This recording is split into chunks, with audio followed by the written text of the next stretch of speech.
right, y'all want to come out for one last graze tonight? Come on out. Come on. You can do it. Come on. Come on. There you go. Okay, hi everybody, Allegra here. I thought it'd be cute to have the chickens in the intro of this video, but we're gonna be up in the garden. I'm gonna give you a tour, and this video is actually tailor-made specifically for people who are interested in growing flowers here in the Pacific Northwest Zone 8B. And I'm gonna show you some of the flowers that I've been experimenting with. Today's May, 2nd, I think. And yeah, I wanna show you how things are looking right now. And I'm just an experimenter right now. I'm not an official flower farmer or anything yet. That's the dream someday, but for right now, we're just a small family hobby farm, and we're seeing what we can grow. So let's go do a little tour of the flowers and things that I'm growing, and we'll see if we can all learn something. All right, so here is part of the garden, and we're gonna walk all the way, way down there. And to start with, we moved here actually a year ago, and like this garden was way different. The trees were here, obviously. My sister planted all these trees, but all of this area that we're looking at was grass, thick grass like what's under that plum tree there. I laid down cardboard and straw, and this is what we have now. And then I started some new beds. And in a lot of these beds here, I planted some flowers like the end of the summer, beginning of fall. Basically, I got them in the ground 6 weeks before my first frost. So some of them I started indoors, and off the top of my head, I can't exactly remember which ones. And some of them I direct sowed in the garden. So I'm just gonna start right here. Here's some Larkspur as of May 2nd that I started last year. I believe I direct sowed the Larkspur. A lot of them didn't make it because of slug damage, but these few made it, and then I have a few more around. And then I forgot what I planted there. It does kind of look like Strawflower, but I know it's not Strawflower, it's something else. I'll find out if they bloom. Over here I have little teeny tiny baby quinoa. I love to grow quinoa, and it grows really successfully here. I started these seeds a few weeks ago indoors, and now they're leggy and ready to go in the ground. So I have these, and they were heirloom seeds, so they are from the flowers from last year's stock. So actually this bed is from 2022, and those are from 2023, so I'm experimenting. There's a lot of roses here. I've got a lot of Sweet William and let's see, Sweet William, pretty much Sweet William in this bed right here. I do need to mulch this bed. Right here, if you saw my video last week, I planted some little sunflowers, some pro-cut sunflowers that have a short growing duration. So from germination to harvest, these I believe are 60 days, 55 to 60 days.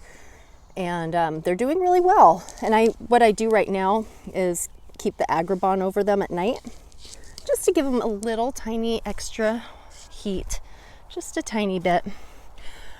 More roses, lots of roses that my sister planted. Most of them are just really awesome roses. So here I have a bed of Strawflower and Bells of Ireland, which I planted last fall.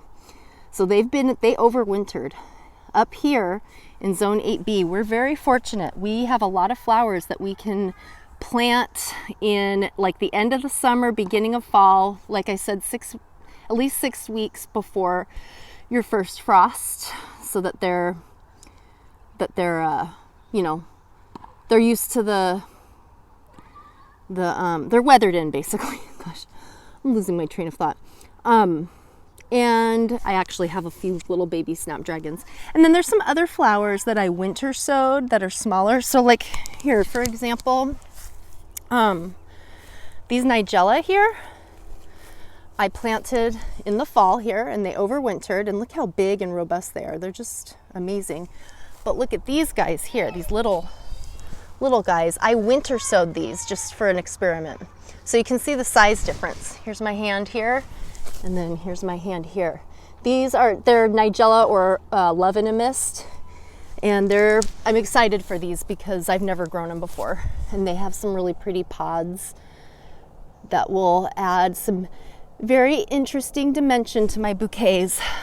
These are Bachelor's Button here. I just like having those. Those aren't great for bouquets necessarily, but I mean, in my opinion, they're just kind of hard to harvest, but they're nice to have in the garden, and you can eat them. More Strawflower. I have to put flower netting on several beds here.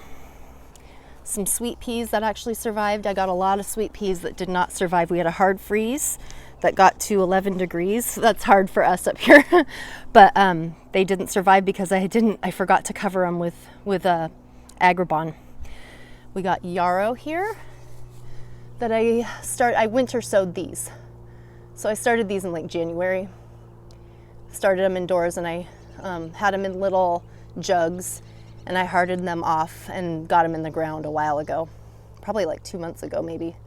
And these are little baby pansies.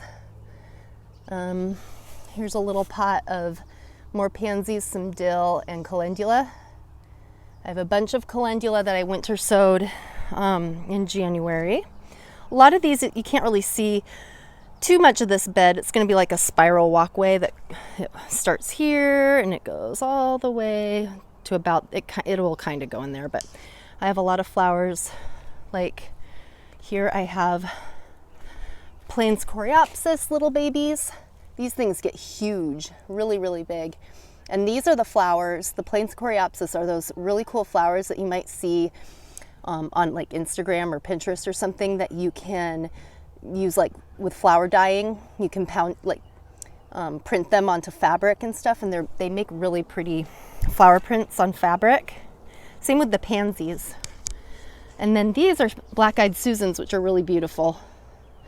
They're kind of slow growing at first. I started them, these ones I think I winter sowed these.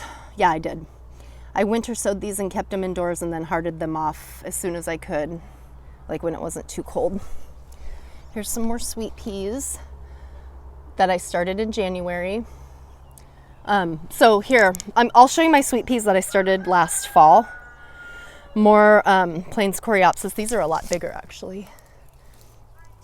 Lots of Sweet William. I think through there you can see some more Nigella, Larkspur. So here, let's mosey on down the yellow brick road here. This is a little bed that I'm making. Not finished yet. Really cool pie cherry tree right here that my sister planted. More Love in a Mist. Pincushion flower. This is going on. This is a flower nerd video. So more some Snapdragons in here that I planted. Wait till you see the Snapdragons. Okay, these are more my veggie beds. I don't know if you're all into veggies, but I do have dill. Dill is good to have. Let's see. Yeah, okay. I planted a bunch of marigolds, winter sowed them. I have a bunch more that I just planted inside. It's good to have marigolds. Here is a bed full of Snapdragons and Sweet William. In the back I have some Strawflower and some sweet peas that will grow up that cattle panel there. Here is another bed of Snapdragons. They're just babies. These are winter sown Snapdragons. So see these little babies here, winter sown in January versus, let's see, let me find a big one. Sounds like my kiddo pie is upset. Sorry about that, my daughter needed me. I think I left off in this area. I think we were looking at these Snapdragons. Oh yeah, I was gonna show you the difference between these young Snapdragons that I started in January, maybe December actually. Here's some nice poppies here. So I'll show you the difference in size because those are smaller. Those will be more later in the summer, ready to harvest. I am experimenting with stock. I've never grown it before. That's the size of my stock. I kept it under a low tunnel for a while. I started it inside back in January, and I had those hoops over it with a poly sheeting over it to keep it relatively warmer, because it's more of a Mediterranean flower, and sometimes people have a hard time growing stock. Like I said, I've never grown it before. I imagine it should be bigger than this, but we'll see. Right in the front I have some cosmos, but back there are the stock, and we'll see how they go. I actually have to do another round of fertilizer, so I'll do that tomorrow morning and water them. So I'll keep you updated about that. Right now I keep Agribon over them at night. So here is my little dahlia field, just a little mini field. I have these things over. Oh wow, this one's huge. I don't really need that. I can almost pinch this guy back. Look at that. I keep these over. I don't need that one there for slug protection. I mean, it's not perfect. I still have to check them, but it does help keep the slugs away, because when those little dahlias are just peeking out of the ground, like right there, that's when the slugs just devour them in like a minute. It's horrible. So you gotta really check on them. Or what you can do is start your dahlias in pots, which I'll show you here in a second. And that kind of helps. Here is another round of sunflowers that I just put in the ground the other day.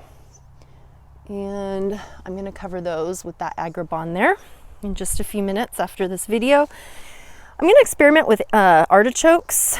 I wanna see how they are. I dried an artichoke last year. It was a really small one. It wasn't too edible looking, so I just hung it upside down in my drying room, and it was an awesome addition to a dried flower wreath. So I'm gonna experiment with that this year in case they're not edible.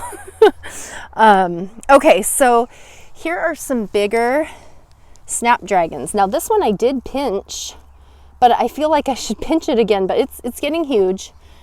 These are ones that I planted last summer indoors, and then I transplanted them out in the fall so that they hardened off and everything. And here are some even bigger ones right here. They're already starting to poke through the netting, although I need to raise the netting here. But yeah, I just went off on a tangent about pinching off Snapdragons. Look at these guys. These are the apple blossom. These are getting big. Let's get under here.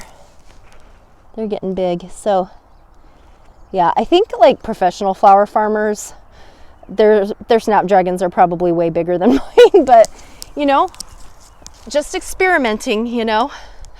I've got some sage, like salvia sage down here that I'm gonna use. I'm trying to think. Oh, this huge field of oregano. It's just everywhere.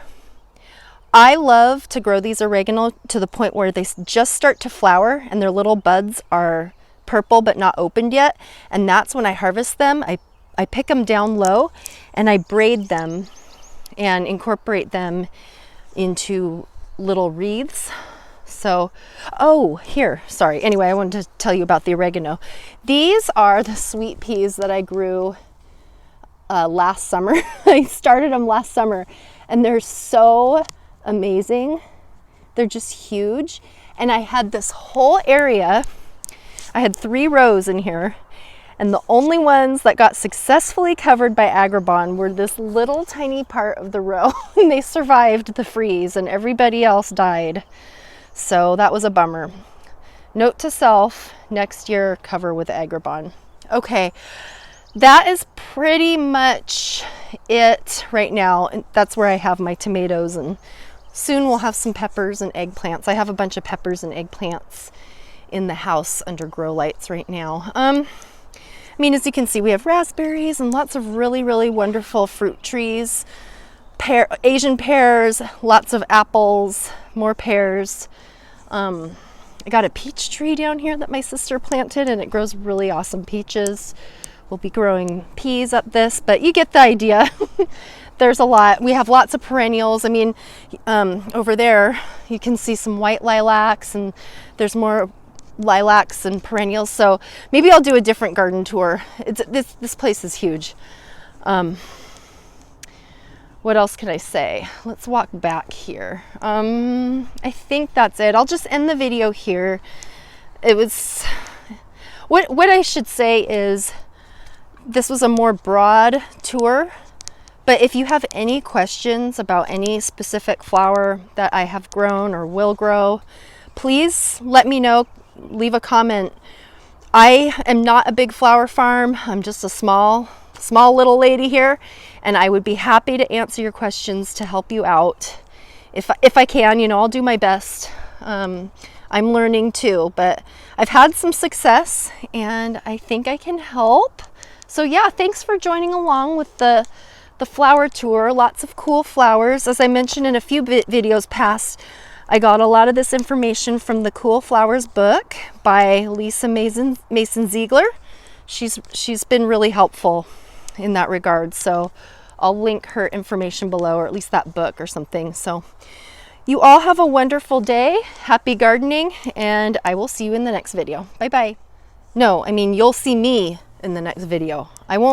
Technically I won't see you. Okay.